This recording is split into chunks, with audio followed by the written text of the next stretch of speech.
first of all, you had 2 albums under your belt. Right. And correct me if I'm wrong, but the impression I got at the time was they were considered commercial disappointments. Yeah, I think the first one sold about 20,000, and the second one might have done less. You know, it was.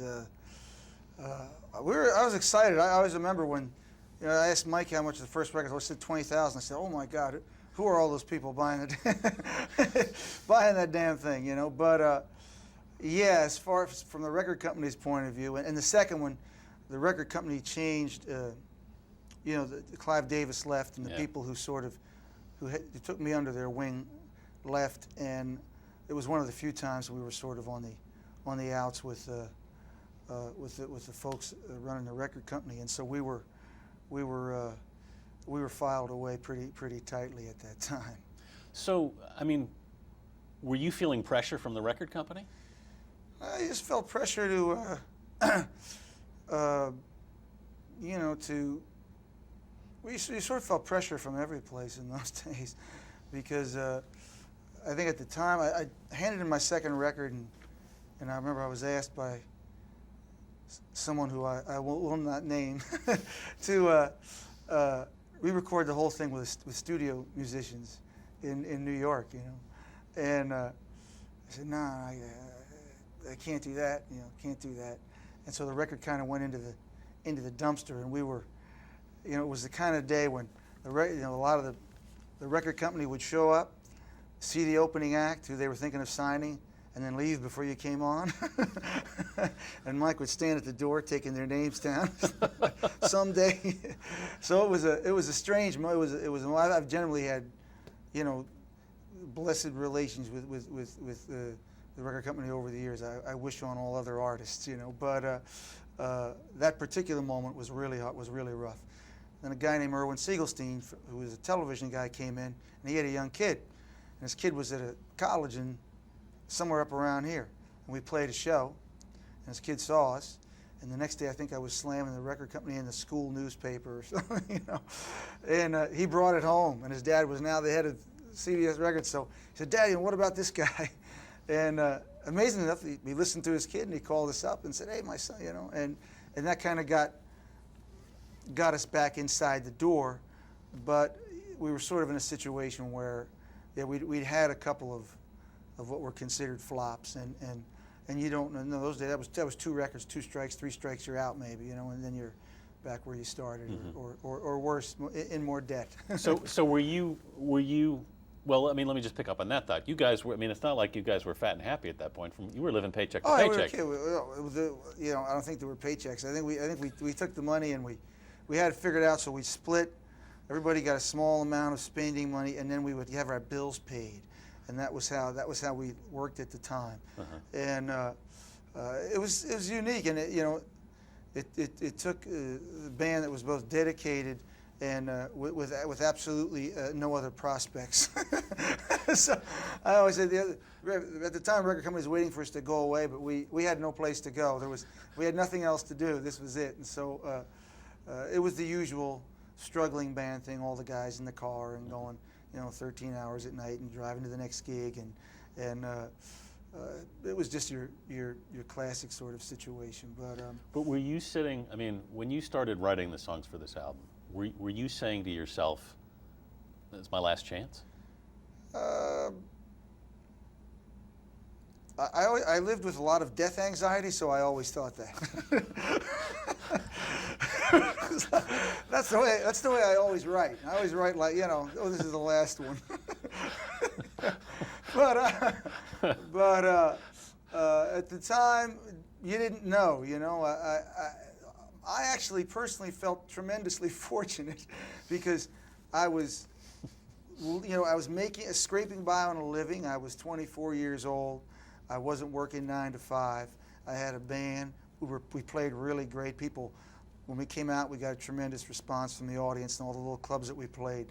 And I can remember, those were, quote, hard times, but at the same time, it was, you were a kid and you were traveling and making music, and there was that, us against the world thing with your pals, and it was also a lot of fun, and it was, it it was getting towards time when something was going to have to work out. You know, we were going to have some break, or you can't sustain. It's hard to sustain that indefinitely, particularly as you get. So it was a moment where there was a lot of pressure on for the record to come through and for it to be. But I think it was just pressure on us in general for it to be something special, because that was the bar that I set for myself. You know, when I put my band together, it wasn't casual, and I wasn't modest about it. I didn't want to be good. I wanted to be great. I wanted to be great. You know, I aspired to the kind of impact and success that my heroes had. You know, and so I set the bar really high for myself, and so consequently, everything we did was sort of, you know, was in that with that understanding. You've said that the album became a monster. Yeah, a lot of albums did, you know, just or there was a monster working on it. Me, maybe. I think. What happened? The record was, you know, a lot of. It was just. It was just a moment when the first record we cut in 3 weeks, and the second one we cut in 3 months, 2 or 3 months. So those records had actually gone, as recording processes went, they'd gone quite easily. And suddenly I ran into my first full-blown, I can't get it done. You know, I can't get it done. And I can't get the sounds I'm hearing in my head, and I can't get, you know, it's hard to get the songs I want. And it was just, all of a sudden, I ran into a lot of questions that I didn't have answers for, and so enter Jon Landau at that particular moment. You know. Were you? Did you reach the point you couldn't get it done because you'd suddenly raised the bar on yourself? No, we just couldn't get the studio to function right at the time, and we were still in the studio that we made our first 2 records in, and it was kind of on its way out, I suppose, and we just didn't have the, you know, the whole thing. It had just gotten I was pushing for something that was beyond or more than what I'd done previously, and we just didn't have the resources amongst us to make that happen, you know. So, and we were also people. This was a band that had, you know, I don't think anybody in the band knew anybody else who'd ever made records until we made them. You know, it was a very provincial bunch of guys, so we didn't know a lot of people in the music business, or it was just the resources we had were what we came with, and then what Mike brought to the table, which was plenty, but you know, eventually you run out. You know, you run out. So that was a pivotal moment. You know, Born to Run was the first song you wrote for the album. Yeah, that was the big one that when I got through, I had sort of a template for the rest of the record. You know, I've said in the past that if you look at all the lyrics that lead up to the finished song, they all tend to be generally really terrible and florid and floridly romantic and just very cliche-ridden, you know, and so, but then you'll come upon, boop, there's a line that I'm in, that I've been able to insert myself into. You know, and that was one I'd keep. One where all of a sudden I recognized hopefully the self I was trying to become in it, and I also just felt like I would write verses, but then I would come to moments when for some reason or other a line or two would come out that kind of transcended all the cliches I was fiddling around with, because it was what I liked. I liked the cars and the girls and all the classic images of rock and roll music, but I was going to have to bring something else to the table, or they just lay there. And by 1974, they would just appear silly, you know. And so it was trying to take those ideas and those images and to fill them with a certain currency and my own emotional currency, and those are the lines and the verses that I kept, and that's what brought the record and that song to life. It took a long time to write the first one. A lot of failure along the way. You know. 6 months, I heard. Was it that long? It might have been. You know, it might have taken that long. It certainly took us that long to make the record. You know, we went in, and that should have been a hint that the rest of the album wasn't going to be that easy. You know, because we did the dumb thing of booking the tour before we went into the studio, and you know. But at any rate, you know, it took us a long time, because it was my first idea of creating something that was purely a studio production. Mm-hmm. I wasn't interested in capturing the sound of the band live, and it's never been something that we've ever been actually able to really reproduce live completely. You know, it was particularly a product of the studio. I was influenced by the great studio productions of Phil Spector and the guys that did the Roy Orbison records, and those were very big, operatic, dark, you know, romantic pieces of rock and roll, and I was interested in those kinds of records and finding my own way to make them, and so it turned into, it was a learning. How do I get that guitar sound? I don't know. I spent 3 days trying to figure it out. You know, Mike goes in the papers, finds a Gretsch like Dwayne Eddy's in a closet somewhere in Nyack, New York. We string it, we get it up. Here's the guitar, it's the amp. It doesn't sound like Dwayne Eddy yet, you know. So it was all just experimentation, and it took a long time to put it together. Yeah, it's very layered, you know. But what Jon did is Jon came in and he trimmed down the rhythm sections playing, so that the rhythm section was playing quite austerely. And so on top we were able to layer a lot of sound without it completely sounding overdone, you know. We were able to layer a lot of sound on top because the rhythm section played simply and austerely beneath it. So there's a lot of layers, and in the documentary we take you back and you get to hear with just the live band. We would cut with the live band, just a small section of us, 3 or 4 of us, and then layer things on, you know. Mm-hmm. Were you, I mean, you talked about in the documentary and elsewhere I've read, I mean, you got the name, it just came to your head, Born to Run. Did you have a sound in your head it was just sort of floating through your head you were trying to replicate? It was just sort of this, you know, I was sort of, I was reaching to, I want to make one of the greatest, you know, rock records ever. I just wanted to, and you know, it was just this big, I wanted something that sounded big, and to me what I liked about the Spector records was they were both, they were very big sounding, but they had a lot of, they also had a certain amount of violence in them. If you listen to Phil's records, there's that innocence on top, but the very sound itself is quite a violent sound, really, and Roy's records had emotional violence in it. You know, he was always running scared, I'm crying. You know, it's over. You know, it's like so I was trying to mix all those things, and then I liked the visionary songwriters, you know, like certainly Bob. You know, Bob was always the big, Bob Dylan was always the big influence, and so I was interested in sort of connecting this visionary songwriting with this enormous rock and roll sound, physicality of Elvis, and put all this together in a way that was just something that I wanted to hear. It was just fun for me, you know. That's a pretty tall order, though. You put all those things together.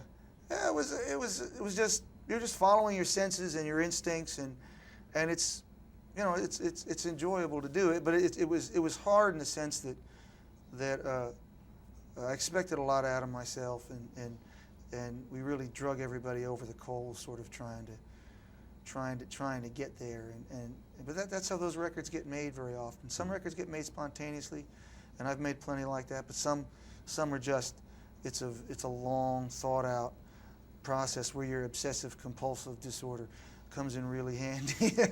You know, so it was very it was exciting. It was an exciting time. I lived in Jersey. We drove up to the studio and drove back in our station wagon every night. And then when it got really tough, we pitched a tent in the backyard. The studio had a backyard, and we pitched a tent in it. And some of us slept in the tent. I remember Clarence. I think I slept in the tent. Clarence slept in the tent. And so that was, yeah, when we were going around the clock, we set that up, and it worked all right. These were long days.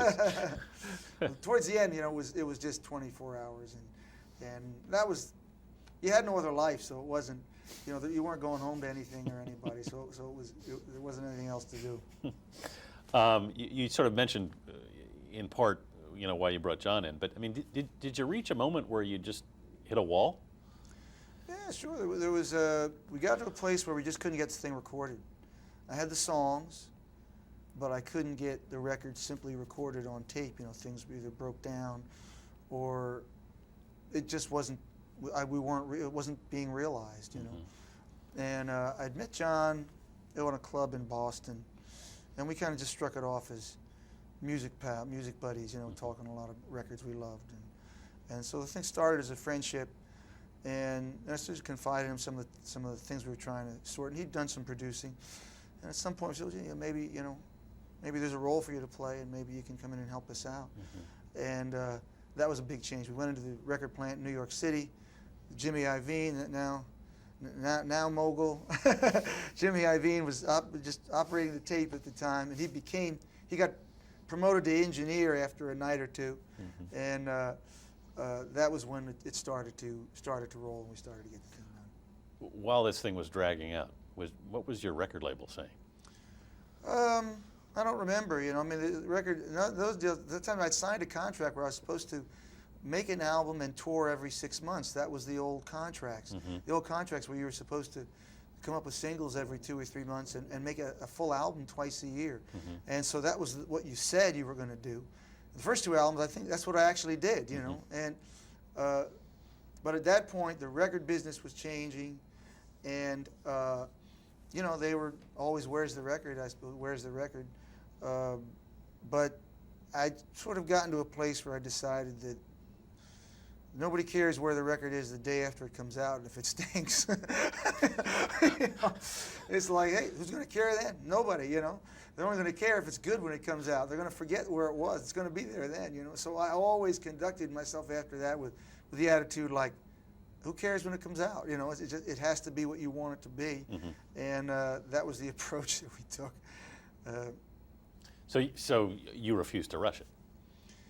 Yeah, there was no point, you know. And it was impossible. We literally couldn't get it made. I mean, there was just no way we could have done it. You know, the record had it. All my records, I've always given them. They have their own lifespan, you know, and they have their own process of gestation and the way they get made. And sometimes they get made quickly, and sometimes slowly. And I allow it to happen as it happens. You know, I never saw the point. I was envious of people who had regular releases, because the torture of trying of going through a year or so in the studio ultimately was frustrating. But at the same time, you know, I had a real idea about what I wanted to be about and the kind of music that I wanted to make, and that was the only way I knew how to make it. You know, we were always a learning process all the way along. We never brought in guys that were strictly professionals who worked on a schedule, who had 3 weeks to do your record and had their next record booked. You know, I stayed away from all that, and I only had guys that could come in, hunker down, and sit for the long run. And that was just the way that we needed to get the music done then. So that was, you know, there was really just no rushing it in those days. Okay. Steve Van Zandt, I'm not quite clear what brought him into the recording studio. I know he got He was just my pal, you know. He was my friend, and we'd been in bands together. And at the time, I don't know what happened. You know, for some reason, when I put the E Street Band together, I hired the E Street Band for the first tour. You know, it wasn't really the E Street Band at the time. It was me and Clarence and Danny and Gary and Vinny Lopez. And it was a real sort of funky carnival type band, lot smaller and a smaller sound. And it was kind of neat. It was a neat kind of club band. And I was making the record, and I just brought Steve up, and he had two very important moments. One was I'd played the riff to "Born to Run" in some way that it couldn't truly be heard, and I couldn't hear it. I'd been working on the record so long, and he came up and said, "Man, that's you know, it sounds like something else." And once he told me, I realized, oh my God, you know. And I went and replayed all the guitar. That was really essential. That riff would have, you know, it's one, you know, that it would have, having it been different wouldn't have been good. The other thing it is, he got the horns on 10th Avenue Freeze Out, which was very funny because I don't think he had any experience. We worked with Southside Johnny, and they had a horn section. Right. So maybe I brought him up that night because I was putting horns on the record. But he was, we had all the best studio musicians in New York. We had the Brecker brothers, and we were trying to get them to play this in that funky old stack sound, and you know, our charts weren't quite right. And I didn't know, I was too intimidated to speak to them. You know, I was young and I had no clue how to speak to any studio musicians or anybody outside the band and my immediate group of friends. And so Steve had the chutzpah. So I says, "Go ahead, man, go in there." I said, "Man, I can't do it. Go in there and do it." And the hat and the little T-shirt, and he goes in, and he just starts telling these guys what to play, like they were, you know, like he'd tell Southside's horn section. And it was funny because they were just waiting for somebody to help them out and tell them what to do. And so they started, dun, dun, dun, dun, dun, dun, dun, dun, and boom, it was there. You know, it was a great Steve moment where he came in and saved my ass. So. What is a 10th Avenue freeze-out? I don't know what that is. You know, that was. I'm not sure where the phrase came from. I'm really not. I don't know if we recorded on 8th Avenue, so we were in that neighborhood in New York pretty regularly at the time, down in Hell's Kitchen. But it was just it just sounded like a dance. You know, I think to me it just sounded like a dance, or it sounded like trouble, or a celebration of some sort. And so it was a catch-all for everything, you know. Mm-hmm. Now, when this was all done, they delivered the masters to you. Yes. What'd you think of them? It's the whole story. The first one, you have to understand, in those days there was no mobile music listening devices. This will be hard for some viewers to understand, but there were no Walkmans, no iPods, no Walkmans, no cassettes, no portable music players of any kind that I remember. And so we had to go into I was in Torrance, Richmond, Virginia, and we had to go into the stereo store downtown and beg the guy to let us use a stereo that was on display to check the mastering of our record. And me and Iveen and I think Mike Capel stood in the back of a stereo store in Richmond, Virginia, and put it on, and there was people all around in business, and it just didn't sound right to me. So he went back to the works, and he brought back another one, and I think I was home, and I took it and threw it in my swimming pool because I didn't think it sounded right. But really, I was just afraid. I think I was afraid of things changing, and I'd been working on the record so long that I couldn't hear it anymore. Mm-hmm. And finally, a friend of mine heard it somewhere and called me up and said, "Oh man, that's great." I said, "It is?" He said, "Yes." I said, "Oh," and I called him. I go, "Put it out." But I was unable to hear the record any longer. So. But so when you first heard it, did you think, what? I don't know. I couldn't hear the music. I mean, believe me, if you work on something for a long time, you can't hear the music, and you can't hear the music in it anymore. And it's funny because I hadn't played the record for about 20 years, and we remastered it. So I played it driving home from New York City. I don't know, a couple of months ago or a month ago. I put it in my car at night, and it was like I'd never heard it before. It was really fun. It came on, and I thought I knew what it was going to sound like, and I didn't. You know, it kind of surprised me. The remastering that Bob Ludwig did was great. First of all, it just fleshed the whole thing out, and but it was listening to like something else or somebody else. It was, and I forgot how much there was in it. You know, there was a lot in it. Really, all the suffering and the time we put in and the obsessiveness. Sometimes that can drain your musical life. In this particular instance, it just packed it with all your hopes and your fears and your concerns, and it all got packed in there, and that's where it stayed for the past 30 years. So you really hadn't listened to it in 20 years? Probably, yeah, about that. Why not? I think I heard a cut or two. You know, we put out compilations. We'd master a cut or two. Just wasn't something that, you know, I don't. Sometimes I just don't go back. You know, and I don't know. I don't know why. You know. Yeah. Well, I mean, actually, I was going to say. I mean, I don't think of you as someone who looks back. You know, it's sort of. I only look back at several $100s an hour a few times a week outside. So that's my looking back, and then the rest of the time I try to look ahead, you know. But I think that it's yeah. I mean, I've enjoyed the history of our band, and it's it's fun. It was fun to do this particular project.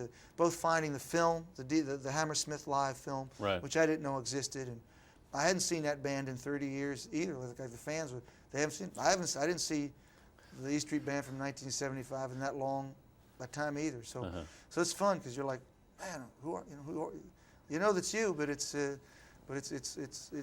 somebody else too. And so that was enjoyable. Finding that that we played so well that night, and that we had a 24 track and the film, and then it was fun making the documentary. You were 24 when Yeah. you wrote all that. Right. Does that ever amaze you? Well, it was just rock music. You know, that's what 24-year-old kids do. You know, you know, it was. Those were just the songs I wrote. I think when I saw the film of the live show, the thing that I liked was we had just an incredible set list. You know, it was those 3 albums ended up being, you know, they really lasted. And so the band comes out on stage and plays, you know, Spirit, Thunder Road, Spirit in the Night, to 10th Avenue, Freeze Out, I don't know, into Born to Run, into Kitty's Back, into Jungle Land, you know, into Back Streets, into Rosalita. It's just, the set list was just, it was just one of our classic pieces after another, and I said, man, that for young guys, for a young band that was only together 2 or 3 years, and for young guys that were our age, that was an amazing. It was an incredible bunch of songs to have at that point in our lives. So,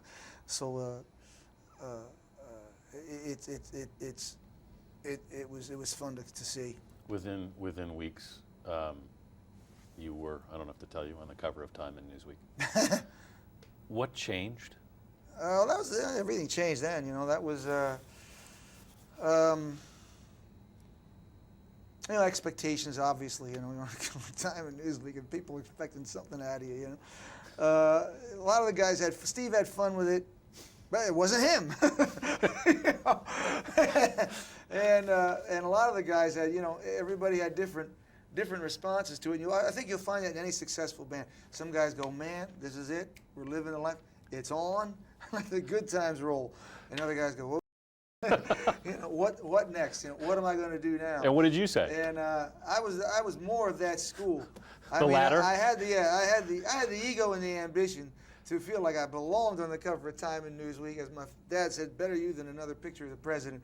And so I had, you know, I had the vanity and the ego to say, oh, you know, one part of me goes, yes, you know, I've been working for, you know, I sweated it up through the clubs, across the country in the back of trucks with $100 in my pocket. I played it all out, but you know, that doesn't necessarily. There's you know, there's great musicians and bands that never had that kind of notoriety. So, on one hand, I felt like that. On the other hand, it scared me, you know, and I had to sort my way through it after that. You talk about how this album was really kind of a dividing line. Oh yeah. I said it was. I think your innocent ideas about what the rock and roll dream is going to bring you, you know, which are real, you know, world of choice and pleasure, and that you've got that is a minefield, you know, and but it's also, you know, it's a great ride, you know, it's a great ride, and I think, but so we up to then it was something we imagined. You know, then all of a sudden we had to deal with the reality of it, which of course it's always more complicated. There's always more stress and pressure in it, and but there's also more possibility. I found my audience. You know, I felt really motivated to be something. You know, to do something with what I'd gained from that particular record. You know, to carve out a little place where I was going to stand and to write about things that I felt weren't being written about so much and needed writing about, and so it was where you know, it was a place where I sort of, you know, I guess I think I wrote a little essay where it was your innocent, the ideas of freedom and they changed after that, you know, the definitions of all those words. And I think your adult life, and particularly your adult creative life, I feel really sort of began around that time. You know? But in terms of Born to Run, I mean, you've always said that there's one critical phrase in that song, and that was sort of fundamentally, at the heart of what you were writing about. I want to know love is real. Right. Yeah, that's I don't know. I guess it's the purpose of a lot of films and art, and you're young and you're looking for proof. You've heard about it in the songs, you've stumbled your way through it a few times, but you're looking for proof of it on not only just a personal, but on some larger scale. As almost like a proof of just human connection. And I think that's in the end what those characters go off in search of. That's really what they're looking for. Where do I fit in? Where do I take my stand around what thing? What do I believe in? And is love an active force in the world? And how do I tap into that and become a part of that? And so that was. It just came up in that song. I don't know why. It was one of those lines that it was just struck to the core of, I guess, what the record was about, and what I was. One of the things I was searching for. So. Do you, as you look back on that album, just in a nutshell, what do you? I mean, I don't know if you want to call it your best album. I'd hate. That's up to the fans to decide. You said when we talked last time, you said you'd look because you'd played Thunder Road at for Storytellers. Yeah. That you'd kind of re-examined the song, and you thought it was pretty sturdy. I mean, how do you feel about the album? Oh, it's good. It came out good. I like it. I think sometimes I don't go play my old records. I don't know if I'm going to like them or not. And initially, after usually all you can hear are the faults in them, and so you can't get the enjoyment of just listening to them, but over time that does come back to you, and I'm sorry, I lost track of what the question was. No, just you were on a good track. I mean, when you hear it now, you talked about what you hear, but is it one of my best records? Well, yeah, I think that it's certainly one of my best records, and I've made a lot of different kinds of records that all have their own merits for different reasons, but. Your work is not. It's non-linear, and I think that the funny thing about creativity is you don't necessarily get better as you grow older. I think you can get more if you're wily and smart and dedicated. You grow more seasoned. Right. And that seasoning and your ability to hear. To hear what you're doing, and hopefully in a more truthful and clearer fashion, allows your work to progress. Right. But music is something that it flies out of people and sometimes people do their best work at 20 years old, or write their best poetry at 19, or at 65. Or a guy like Philip Roth, who's one of my favorite authors, who just seems to get better. And so But you grow more seasoned and a little wily about how you apply your craft, but I wouldn't say, Jeff, those are things I leave to the fans, and I'll have my own opinions about them. Certain days that's pretty good. It's a pretty big song, I don't know if I've written one that good. So. Well, it sounds like a pretty tortured process to me. Hey. He's working for a living. There's always that, man. He's working for a living. Wait, I mean, you can never cop. In the end, you can't cop to the whole tortured artist thing. Hey, Beat's working for a living. You can never get around that, man. The guy that's out there is working, a construction site 8 hours a day. There's some truth in that. At any point in this process, were you saying to yourself, if we blow this, we're never going to get another record deal? You think about that, but you're taking it a day at a time. And plus, you have, along with the insecurity, you have insane and enormous confidence in your abilities. Mm-hmm. I was like this: you come out, you do your job, and people scream at you when you do it. That's a confidence builder. If you come out on stage and people go into a hysteria and a frenzy when you're doing what you do, that's a confidence builder. And so, as a kid, you're going, I may never get another chance to record, but something's going on at night when I'm out there playing the guitar because you're seeing it. You're seeing it in front of you. So it's always those two worlds, you know. I guess that's true. You don't get that feedback in a lot of jobs. I know. I feel bad. Even the people that act in the movies, hey, you know, maybe they go and see it in the theater or something. But hey, I come out, I sing, and you know, and it's like, you know, it's that there's that element of you see people's spirit moving, and it's great. You know, it really. Live performance, and that's why I think the stage for actors, it's a very different kind of. But you know, music is one of the only places where you play and people scream. Yeah. When the Masters came back in '75, and he did the various things he did with them, including throwing them in. What did you say to him on the phone when he basically wanted to throw the album away? Well, what was happening was, if I may say so, is that Bruce was having a panic attack. And back in 1975, neither one of us knew what that was. So we couldn't identify it. Today, it would be like, okay, you know, it's like this'll pass. You know? Yeah, but we didn't think it would pass at the time. We just thought it was that was life. So I was actually had left. I was still a writer editor at Rolling Stone. Right. I had gone from the end of the album to a conference we were having in San Francisco, and I didn't know for a little while that the album had been rejected by the artist. And finally somebody from CBS, from Columbia, called me and said, hey, you know, there's no album. So then I called Mike, and I called, you know, and I found out. So Bruce and me wound up talking, and all I remember from it is sort of saying, well, part of the job is knowing when you're done, and I think we're done. And right. And, that was. I wasn't so sure. But, Actually, right, I was sure we were done. I just wasn't sure that I wanted to finish. Well, at that point, I said, "Geez, there was a lot of what do you call it?" I went into my Churchillian mode and said, "There's a lot of blood, sweat, and tears that had gone into this, not only by the artist, and it would be nice if we could all be rewarded by the record coming out."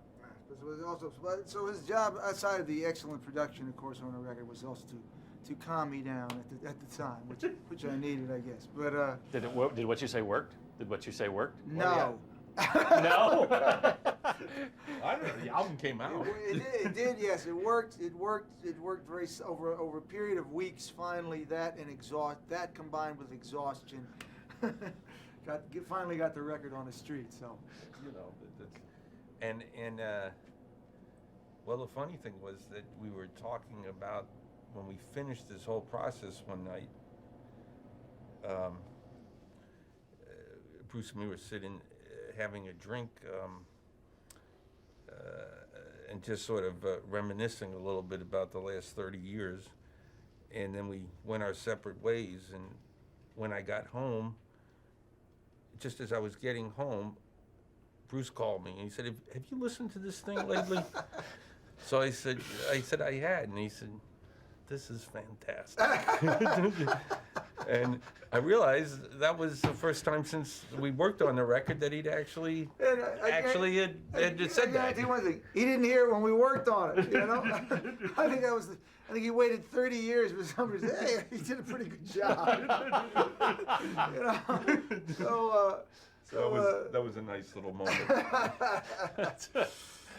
Hey, that's that story. I gotta go to work. Thank you, guys.